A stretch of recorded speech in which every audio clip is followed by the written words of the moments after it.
There's no such thing as a safe electrical signals to the rest of our body.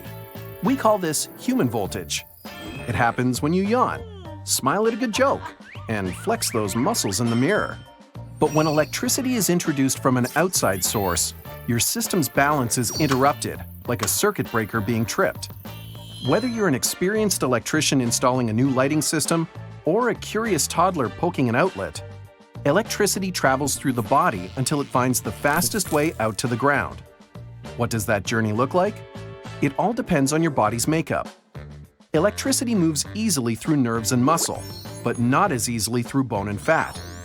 The longer it lingers and tries to find its exit point from the body, the higher the likelihood of serious injury and possibility of long-term after effects like numbness, pins and needles, memory loss, and chronic pain, even anxiety or nightmares.